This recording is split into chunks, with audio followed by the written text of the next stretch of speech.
This Choircast podcast is brought to you by Heretic 2 by Matthew J. DiStefano. Ready to challenge everything you thought you knew about faith? In Heretic 2, I dive into LGBTQ affirmation, rejecting divine violence, and embracing universalism in a bold post-Christian perspective. If you're done with outdated dogma and want a justice-oriented, inclusive view of spirituality, then this book is for you. Get Heretic 2 wherever books are sold and start rethinking faith today. This Choircast podcast is brought to you by High Minds. Join host Andy Colenso and Matthew J. DiStefano as they tackle culture, justice, spirituality, and all the big questions shaping our world. High Minds isn't about talking points or hot takes. It's about deep, insightful conversation that inspires and challenges. Tune in to explore new angles, question the status quo, and elevate your thinking. Listen to High Minds wherever you get your podcasts. This is Radical Love Life, an ongoing series of conversations with thought leaders exploring faith outside the boxes, hosted by Mark Dilcomb and Kelly Wilson. Well, hello there, Radical Love Live listeners. It's Mark. Welcome to another episode. I'm getting started solo while my beloved co-host Kelly makes his way here. He's blaming it on rain, traffic, and the principal's office. So I can only imagine what that is, but he is on his way in. Yeah, I know, right? It's like, oh my, that's a trifecta. So in the meantime, we're going to get started with our beloved friend, Bruce Epperly, who has been on the show before. Bruce and I are already warmed up, so we're just going to kind of dive into the conversation.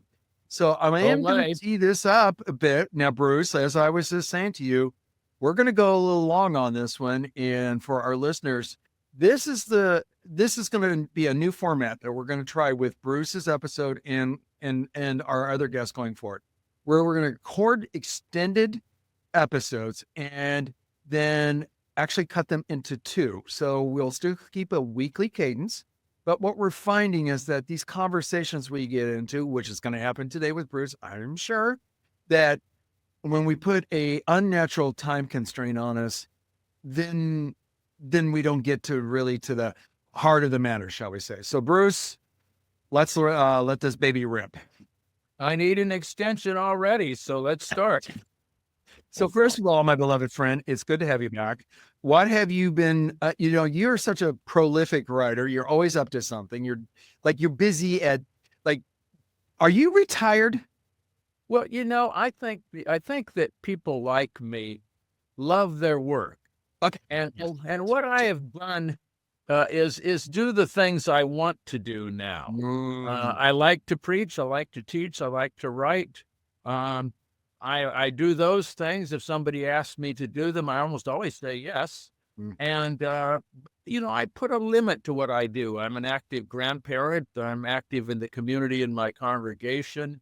I'm also just simply like to read Mind Candy and watch French and British mysteries. So, I try to have a full life. But, I think I've had models. My own professor, John Cobb, was still writing short pieces at 99.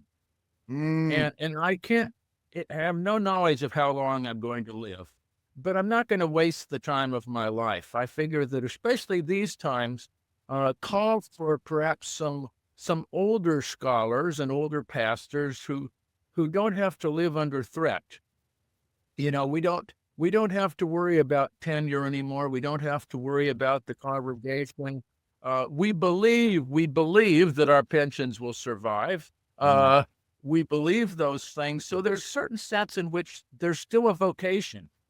And again, I think maybe the elders have a place now. Not all of us get better as we age. Some politicians in their late 70s don't seem to. Yeah. But I will say at 72, I've still got a lot of energy, and a little bit like Bruce Springsteen, I don't intend to rust out. I love it.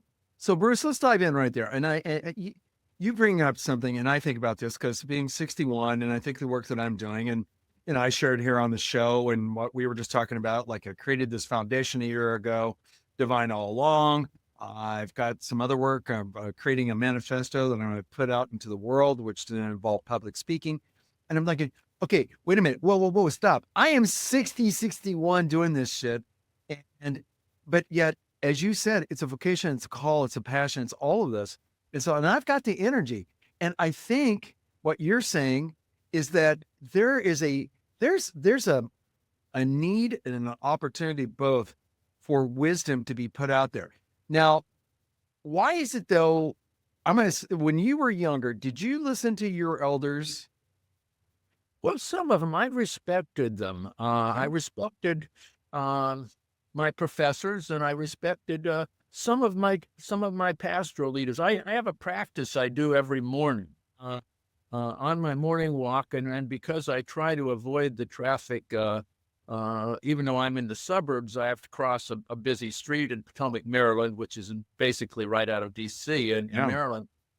One of my practices on my morning walk is to prayerfully recite names of my good ancestors. Oh, okay. And it's a tradition of good ancestors like the saints from the Yoruba religions of Africa, where the good ancestors are still connected to us. The good ancestors are still sources of wisdom. So I have a little section that I devote to my teachers who've gone on before me, the pastors who taught me how to be a good pastor, my parents and brother and my parents-in-law, and some friends. Again, when you've reached the second decade, you have surpassed the lives of some of your friends and people I've loved who I'm sure are still having an influence on me. And so I think, it's interesting. We try not to be that old guy at the end of the bar, and we try not to be that old guy that starts yammering and telling stories of the days when we walked 1 mile to school. Uphill both ways, and it was perpetually snowing. And oh, by the way, you only had one pair of shoes that was worn out, one of which had a hole in it, and your sock also had a hole in it. And you try to take a look at your shirt before you go out, just so there aren't too many stains on it. But I think, again, it's interesting because I think that wisdom of any age is important. And I think that the elders actually can be more mindful about their impact. Okay, let's go there, because where I'm trying to connect the dot here, because I'm a huge fan of the Gen Z. I know a lot of folks are not so sure about this first generation. I'm freaking loving these kids because they don't tolerate stuff that my generation tolerates, and even the millennials. Like they see the world differently. Now we'll see what 20, 30 years brings on for them. Yeah. But my point to say is there not a responsibility that if they're going to listen to us, we have to meet them where they are? Well, yes. And it has to be two ways. I mean, I have grandchildren that are 12, almost 13 now, and 14. And you have to listen to where their hearts and minds are. And of course, maybe that's what grandparents have going for them that parents don't. That grandparents are one removed. We parented children that somehow or other survived our parenting. And that we have a sense of being the accepting ones, and the ones that oftentimes realize that more leeway is better than less, that more grace is better than less. But you have to listen. You have to listen, and listen with all your senses. One of the desert parents of North Africa made the comment that the monk is all eye.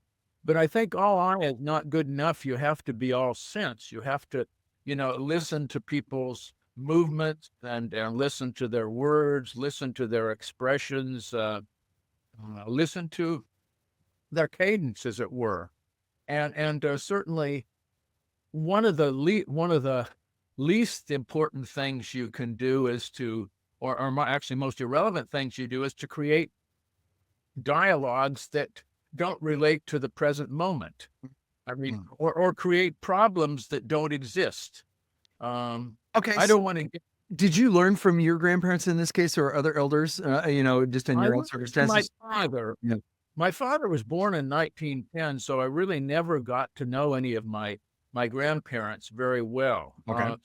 My grandfather on my mother's side was in his early 80s, and what I recall of him, and again, my folks moved from Iowa to California, and that was like moving to Paris. Oh, yeah. So we saw them every couple years, and all I Mm. remember was my grandfather was a speed demon.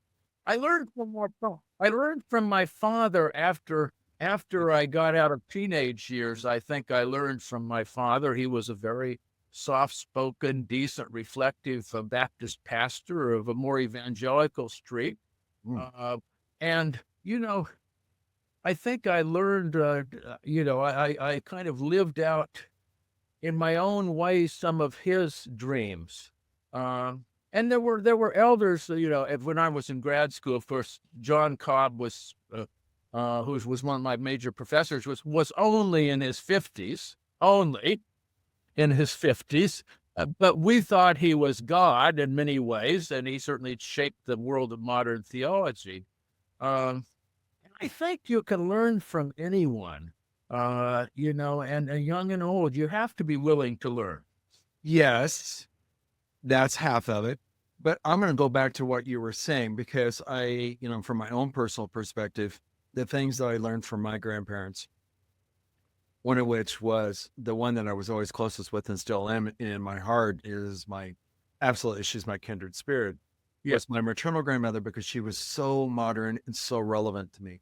Well, And like she and I always had a special bond, and everybody knew it. Like that was just the way it was. But anything she said to me, of course I was going to pay attention to. yeah. And generations change, but I would say with our grandchildren, and I'm just speaking about my relation, not telling their business, but we have pretty sophisticated conversations. Well, that's what I was wondering. What do you talk to your grandkids about? Well, let me give you a conversation pertinent to what we were talking about before the show. Yeah. We go to an open and affirming church. We have transgender friends who are very close and dear to us. Mm. And I was talking to one of my grandchildren and about LGBTQ issues, and he said, well, we talk about this at school sometimes with my friends, and some of my friends who, say that Christians only believe that homosexuality is wrong. Mm. And he says, I respond by saying, well, I'm Christian and I believe differently than that. So, conversations like that are happening at that age. And of course, he was raised in an environment where we didn't make those distinctions among people. People had good relationships and loved one another, and they were in church the Sunday that the church I pastored voted to be open and affirming, and it wasn't a liberal church at all. It was UCC Church, a historic church on Cape Cod. Took us a few years to get there, but we had a unanimous vote and nobody left. And that was because we prepped it well, and they were there when the vote was taken, and they I don't know, they might have even voted for all I know. We were pretty liberal about this was not a liberal church. This was a basic middle of the road New Englander church. Yeah. So they'd been raised that way, and they've been raised to ask questions. We have a transgendered friend who comes down to visit us once in a while. She and her wife, and they've been married 35 years, and she went through the transition during that time. And once in a while, we misspeak, and she becomes he. Mm-hmm. I mean, she is 6'3" and has size 14 shoes. So there's that. Once in a while, the youngest child will correct her. Said, no, it's she. It's she. And so I think we can learn from them. They're old souls come at any age. Yeah, right. Old souls come. And we read if we're into some humorous things, one of my grandchildren, I still read to them at 12 and almost 13 and 14. I still read to them. And the younger boy and I have read through the whole corpus there actually is a canon of the Hardy Boys books. And, you know, the more modern Hardy Boys books don't belong to the canon. They're not authorized. But we'll read these books, and I don't know if you read the Hardy Boys when you were Absolutely, I younger. did. Yeah, of course. You know, they're era pieces, and you know, and our Totally. son, they always described Chet as being chunky, round, always eating, and we always get a joke about that. Says, isn't that a little shaming? Yeah, Totally. In today's perspective, that would be shaming, right? But that's how they describe them, right? And of course, now there was the Hardy Boys Mysteries with Parker Stevenson and Sean Cassidy, neither of which looked like what the characters were in the books, but that's, you know. And then there was a new one on HBO that was entirely different. It was sort of like the new Perry Mason series on HBO. I couldn't watch it. If you gave it another name, I would have liked it. You know what I'm saying? I mean, I have my own traditions. They may not be creedal, but they're about the Hardy Boys or Perry Mason, you know, things that this is the way it should be. And like, how do you like Raymond Burr is Raymond Burr is Raymond Burr. Yeah. So you can't recreate Raymond Burr. And I agree with you. I did not, I'm learning something from you. I did not know that they tried to do a reboot of Perry Mason like that and bring it forward. But, you know, why not just watch the original series? It's kind of like the original Twilight. In all their wondrous misogyny and all their of course, you know, of course, but which people would freak out about. But okay, so all right, so if you were watching Perry Mason with one of your grandkids, maybe you have, how do you handle the misogyny? What is that conversation like? Well, you know, they usually are the ones to notice it. I don't have to, you know, my younger one will say, you know, that seems a little sexist, Grandpa. And we'll talk about the nature of times because, of course, their parents and us have raised our grands and their children to be open and spirited, to be egalitarian, to be, you know, be part of the misused world of DEI, misused in the sense of the critique of something that seems just built into reality, diversity, equity, and inclusion. I mean, those are things that are just on osmosis for them. They assume that in our world, which is very diverse in Potomac and Maryland, and the schools have adapted to that. They're very diverse and inclusive. It's just our world. And so they'll say, boy, that was real strange when Paul Drake kind of gives a wolf whistle. Yeah, right. You know, say that's not something we do anymore to my grandson. I don't think in the course of my life, I don't whistle very well, but I don't think I've ever made a wolf whistle in my life. Your wolf whistle is a wolf. You know, I was raised by, this is getting into the realm of politics. My father was a real Republican.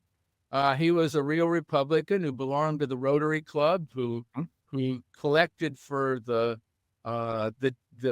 people who were vulnerable in our town, who had migrant workers occasionally stay. Most of them, you know, immigrants stay in our garage when they didn't have housing. He was never he was a political right, but he'd actually be a Democrat by today's standards. He liked Eisenhower, you know, right. Had peace marchers, you know, walking up from Los Angeles to San Francisco, staying to church. He wasn't of that political opinion, but he was more of a Eisenhower Republican. He wasn't a pacifist, but he felt, hey, the guy's coming up, singing, blowing in the wind, and this land is your land. He deserves to sleep in the church. So, fast forward to today's times. Obviously, things are dramatically different. You've seen it. You see it through the eyes of your grandchildren as well. Do you see the pendulum swinging back?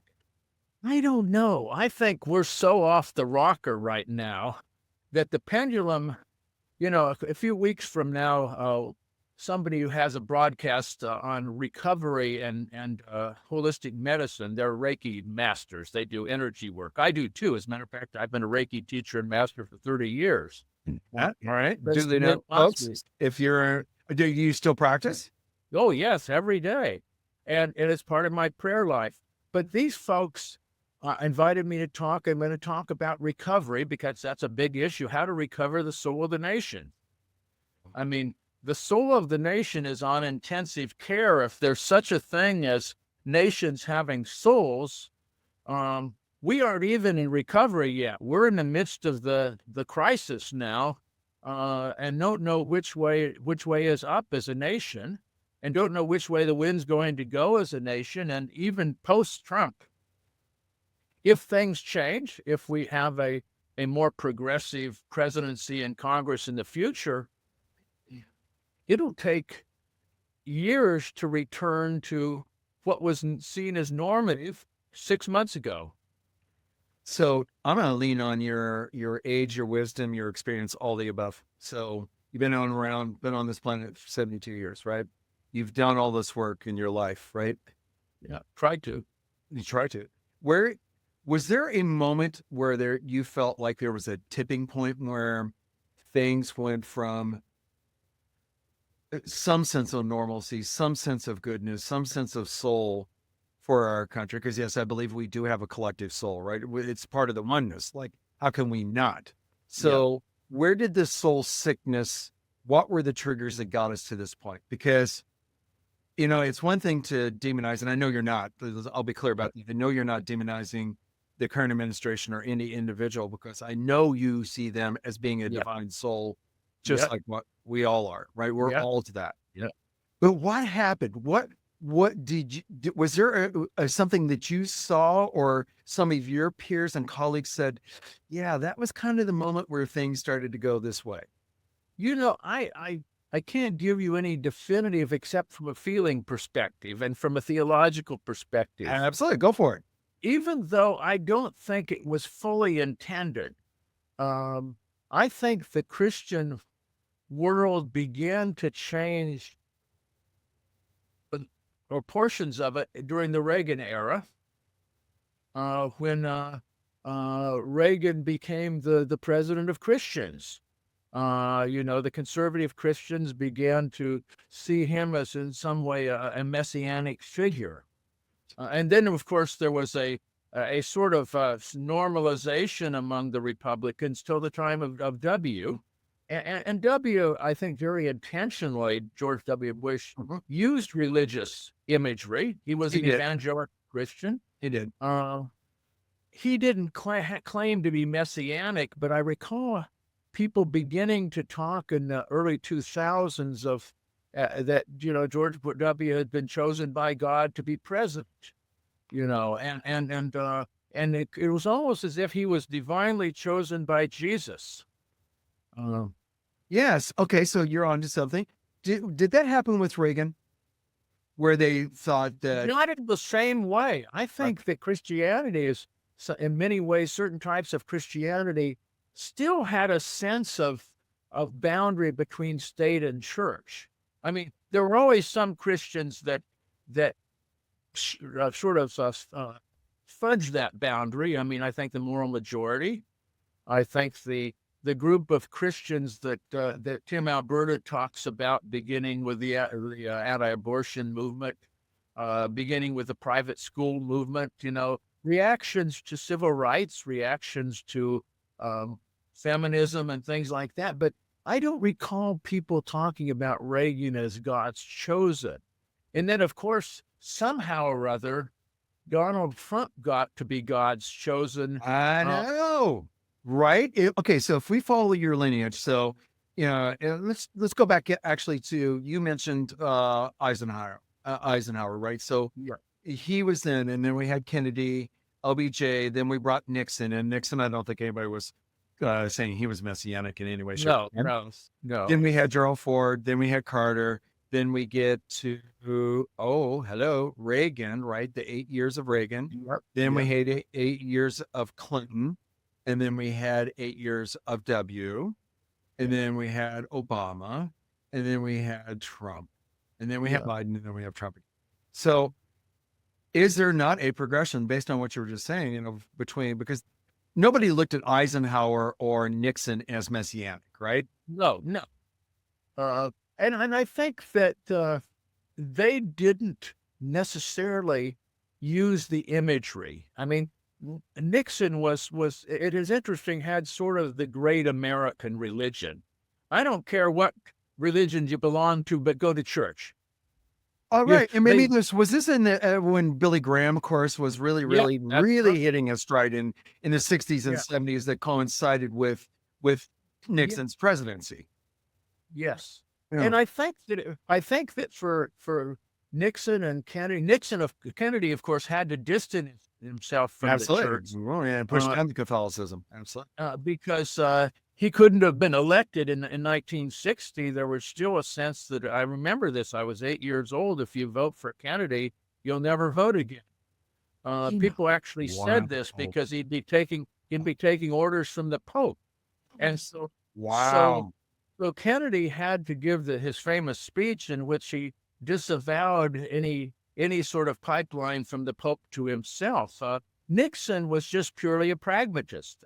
He was Yeah. a better president than people gave him credit for. He started the EPA, obviously, and Yeah. He did he some work. actually advocated for universal health care. Yep. He was a better president. His own pathology was his undoing. That's Uh, exactly right. Thank you uh, for saying that. I mean, no one should excuse what he did, but there were good works that he did do, Yeah. actually. and And his kid stuff compared to now. I got the truth right. Wiretapping the DNC. Compared to now, it's kid stuff. And I think with Reagan Yeah. began to use, and Carter opened the door, but Carter was an interesting person. He made evangelicals respectable, but Carter was not about to use his faith to dominate other people. So was that a good thing or a bad thing? And maybe I don't want to box it in that way. So that maybe that's not a fair question. So I think that Carter opened the door for a respectable evangelical faith. It doesn't exist now except in the political world right now. A respectable, open spirit evangelical faith that doesn't exist. Again, evangelical. Paul Tillich once said that he felt the word God had been so misused, and Paul Tillich being a theologian, German American, and they ought to give a break and not use the term God for 20 years. And when you say it again, it'll mean something. And evangelical is a term that probably has. I almost cringe whenever I hear the media use the term evangelical, and I'm not an anti-media person. I don't think these people are evangelicals. By the way, I understand them. They're conservative Christians who want to dominate the nation. okay, so what? So because of your background, your space, what is your definition of an evangelical? Somebody who has a personal relationship with Jesus that shapes their life and their decision making. Whoa, shit! That's not exactly how. Okay, that's a beautiful definition, but yeah, you're right. If I had to use that definition to folks that use that to define themselves, they're not that unless there's a Jesus that they exist in their mind that I can't ascribe to. Yeah, I mean, it was there were trappings that went with it, but I think that was the deeper sense. It was, Jesus centered. Jesus walks with me and talks with me and tells me I am his own. What a friend I have in Jesus, all our sins and griefs to bear. I'm an evangelical Christian by that definition, by the way. So am I. I came forward at a revival meeting in the first time in 1961. It's a funny story, so I'll share it with you. I don't think I've shared it with you before. My dad was pastor of a small town evangelical church in the Salinas Valley, King City, California, Steinbeck country, across the hill from Monterey. Yeah. We could drive up through Cannery Row if we wanted in 45 minutes or an hour. Every summer, they had one or two evangelists come through town. They always came in on their Buicks. They stayed at the one or two motels in town. They had their Buick filled with tracts, and they came in and preached for 2 or 3 days at the church to revive us. The Baptists apparently needed a lot of reviving, so we had to be revived on a regular basis. I never thought about that word, in that. So what is the root of a revival? Well, it is to wake up to alive. Jesus. Wake up. So one summer, I think it was the summer of 61, the year Kennedy was first in president, Leonard Eilers, and he's actually, you can find him online. He was the cowboy evangelist to the stunt people and the cowboy actors in Hollywood. Okay. And so and then he traveled up, and his revival was called the Roundup for God. Put your foot in the stirrup, climb up on the horse. The Roundup for God is on. That was his song. He had the boots and a lariat. He was going to rope you for Jesus. I came up with tears in my eyes, accepted Jesus as my Savior at that time. And I was very pious, very pious. It lasted 2 or 3 years, but before we moved up to San Jose, am I under a little bit of a cloud, but I had that credential of knowing what it means and knowing that Jesus is a companion of mine, still is. I believe Jesus is personally related to me. I had a trauma as a child. I'm not going to go into my trauma stories, but of being locked in a small room, not accidentally. Nobody was trying to do it. I just walked in. So about a year ago, I had to get an MRI. There was, potential of something serious, and I had to get an MRI. I was just scared spitless about getting into that. Were you really? Even if I got a bigger one, I was still scared. So I invited Jesus to come into the MRI with me. I don't know. It was awful close with Jesus. I don't know. Somebody looking on the outside with Jesus and me tucked in close in the MRI like this might think twice. But, but I felt really good about inviting Jesus into the MRI with me. And I'm glad you said that. And thank you for, because it is from your context and this is the wisdom that you bring. And this is, so I'm framing it up in this way. When I think about the passion in you and sharing your story, sharing your experience, and yet in this it is in a very expansive way that you have a relationship with Jesus and how you see your faith and how your relationship with everybody around is so open. And how can you not feel the love that comes from that? Yeah. And yet, it's interesting. One of the challenges as I was a college student, the Jesus movement began. The California Jesus movement, the long-haired hippie girls for Jesus and the long-haired guys. And I never was part of that. I became interested in non-Western religions at the time. But if you look at the history of the Jesus movement, it was all Jesus. And then it somehow or other funneled into Calvary Chapel places. Yeah. You've mentioned this before we went on the show, how that aspect of that. And that is and first of all, we should acknowledge that Kelly is among the living. Hello. How are you? Right. Yeah. Sorry. Really, it's good to see you. And it's good to see you too, Bruce. How are you? I am just doing great. I am delighted to be here, and may your children or child be blessed. I explained your excuse was what you texted, which was traffic, weather, and principal's office. Yes. I was thinking a lot about process theology on the way, because I was like, not that I'm super godlike, but I was like, I wonder if this is what God feels like. Like, I gave you free will, so okay, I guess this is what we're doing today. All right, cool. Mm-hmm. Well, yeah. I mean, how old is he, she, they? 16. Okay, well, that's a good age for mayhem. Oh my God. Oh my gosh, the drama. You just hope you don't get caught. That's my remembrance of those days. Yeah, exactly. That's what I remember. All the shit I was doing at 16. Oh, unfortunately, I'm still immature enough that I can identify with some of it. Like, I know school's bullshit. So are they keeping you after school now? Are you on detention now, Kelly? I'm on super secret probation. Okay.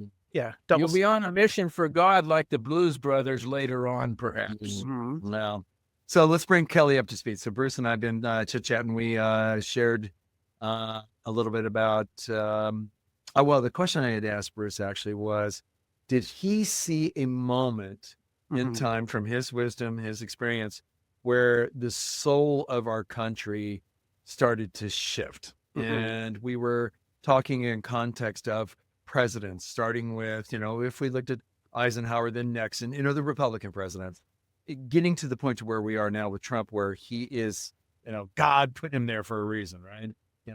Yeah. Among some folks, yeah. This like I can only know what the It word. looks like a devil's bargain to me. There's a bunch of people saying, even if he's a godless bully, at least He'll give you he's what we want. for us. Yeah. Right.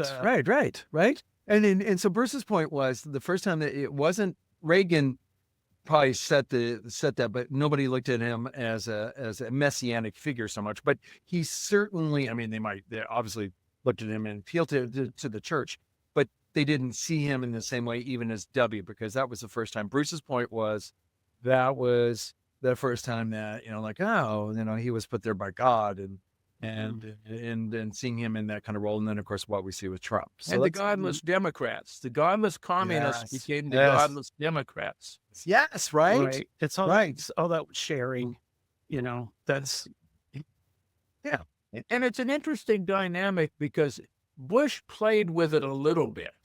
He played with it. He used certain religious languages that would be code words that everyone would know, and they'd know he was on the right side of things. And W, in his own way, that was his authentic spirituality. He was an evangelical Christian. He had a relationship with Jesus that was important to him, that helped him get his life turned around.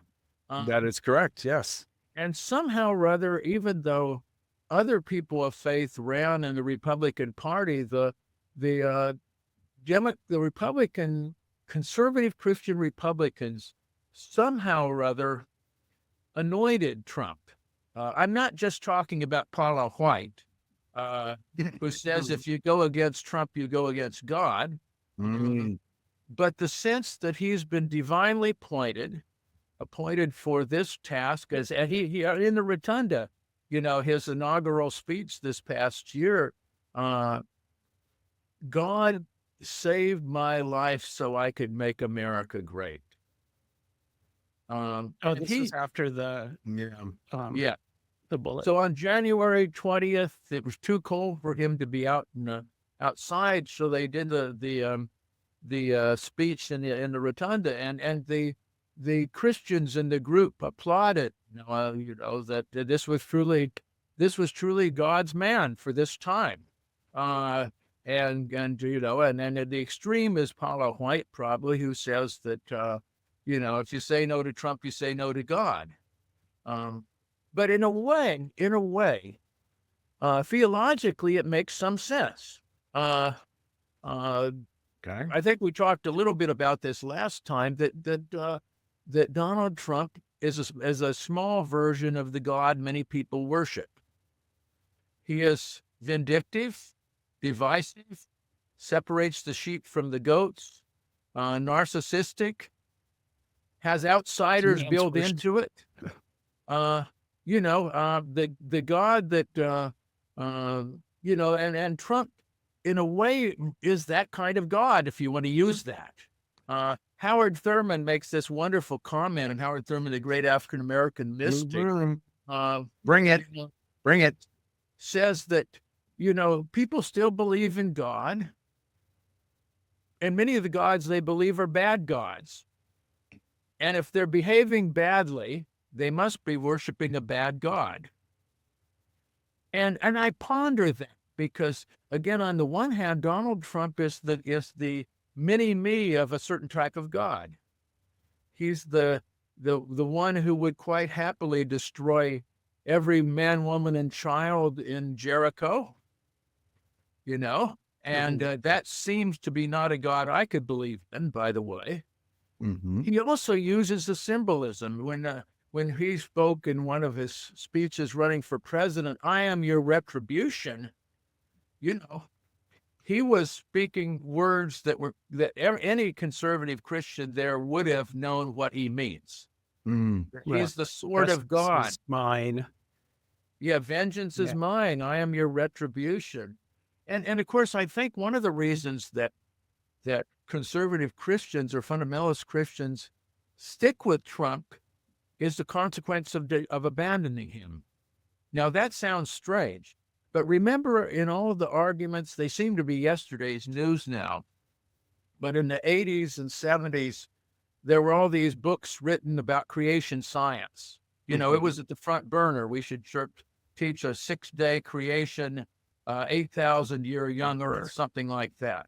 Yep. In almost every one of those books, they said the following thing. If you can't trust a literal version of Genesis creation story, how can you trust the resurrection? Whoa. Okay. So I think that is a good place to end this episode, and we can pick that up on the other side. So, folks, as we were talking about, Kelly and I, with our awesome, amazing producer, Marvin, decided that we're going to do deep dives in our episodes going forward. So there's going to be a part 2 of this. Bruce will be back for the following episode. So we're gonna pick up where you right there at that point. I hope I remember it next week. Well, I have it written down, and thankfully Marvin recorded it as well. So, folks, thanks again for listening to this episode. Catch us on the next week. I'll be on time for this one. You better be. See y'all. Thanks for listening to this episode of Radical Love Live, hosted by Mark Dilcom and Kelly Wilson. Recorded at the Bravery Studios in Garfield, New Jersey. All rights reserved. Find our episodes on Spotify, Apple, and YouTube. And check us out at radicallovelive.com, along with our personal websites at markdilcom.com and kellywilson.com. This is Radical Love Live, where we explore faith outside the boxes. If you've ever deconstructed your faith, you know it's not easy. But just imagine if you could have people to guide you through your process. People like Jim Palmer, Kristen Dumais, Jennifer Knapp, Brad Jerzak, Brian Zand, Paul Young, and more. Well, if you head over to www.choiracademy.com and register for Square 2 using the promo code RAD, you'll get 10% off the regular registration cost of this awesome course and community just for being a fan of our show.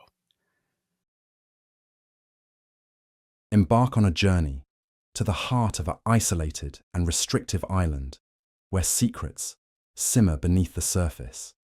In Brandon Andrus's What Can't Be Hidden, follow Thura as she uncovers the dark truths of Petrida, navigating through betrayal and redemption.